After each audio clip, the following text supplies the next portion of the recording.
test diving. Perfect adjustment. It's February 15th. Gonna need sinks on the trim tabs.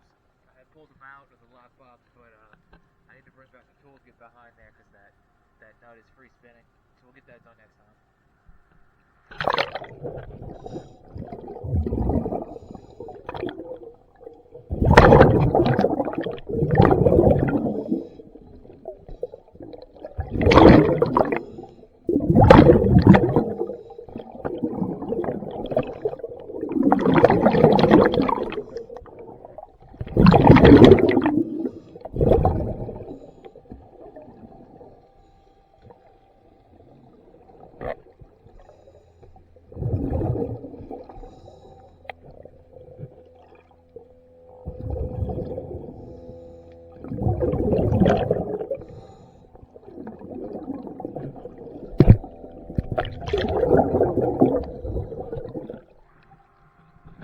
Another thing, the boat's really heading towards really kind of needing paint here. It's